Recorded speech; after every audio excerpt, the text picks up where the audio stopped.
हरे कृष्णा। आप सभी को अध्यात्म और ज्ञान चैनल में आप सभी भक्तों का स्वागत है। पुरुषोत्तम मास महात्म कथा अध्याय 10। आइए सुनते हैं आगे की कथा। जब उस दुखी कन्या ने महर्षि दुर्वासा ऋषि के सामने अपना दुख प्रकट किया, तब दयालु मुनि ने उसके कल्याण के लिए एक अत्यंत गुप्त और महान उपाय बताया।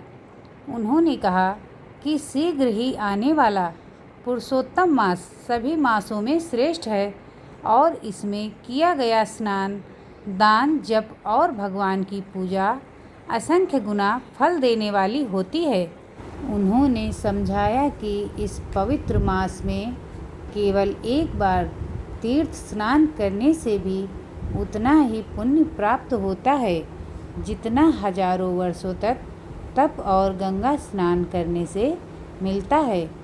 यह मास स्वयं भगवान श्री कृष्ण को अत्यंत प्रिय है और इसमें की गई भक्ति से मनुष्य की सभी मनोकामनाएं पूर्ण होती हैं। दुर्वासा ऋषि ने अपने जीवन का एक प्रसंग भी बताया कि किस प्रकार उन्होंने क्रोध में राजा अम्बरीश को नष्ट करने का प्रयास किया था, लेकिन भगवान के सुदर्शन चक्र से स्वयं संकट में पड़ गए।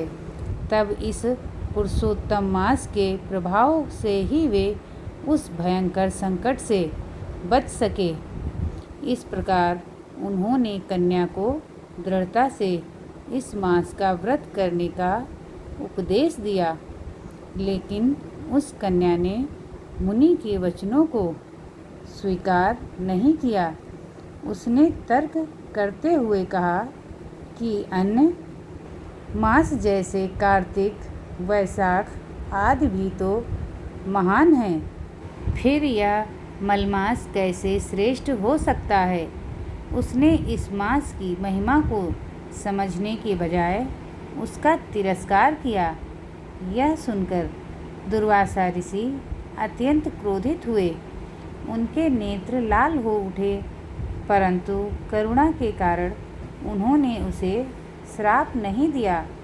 उन्होंने सोचा कि यह कन्या अज्ञानवश ऐसा कह रही है और अभी इसके पास सही समझ नहीं है, इसलिए उन्होंने केवल इतना कहा कि पुरुषोत्तम मास का अनादर करने का फल उसे अवश्य भोगना पड़ेगा, चाहे इस जन्म में या अगले जन्म में। इसके बाद दुर्वासा ऋषि वहाँ से चले गए। उनके जाने के बाद कन्या का तेज और सौभाग्य क्षीण होने लगा। तब उसे अपने निर्णय पर विचार आया, लेकिन अब वह अलग मार्ग चुन चुकी थी। अंततः उसने निश्चय किया कि वह भगवान शिव की कठोर तपस्या करेगी, क्योंकि उसे लगा कि वही उसके दुखों का निवारण कर सकते हैं। इस प्रकार वह पुरुषोत्तम मास की महिमा को त्याग कर अपने ही मार्ग पर चल पड़ी। तो बोलिए भगवान विष्णु की जय। अगर आपको ये कहानी अच्छी लगी तो वीडियो को लाइक और चैनल को सब्सक्राइब कीजिए। धन्यवाद।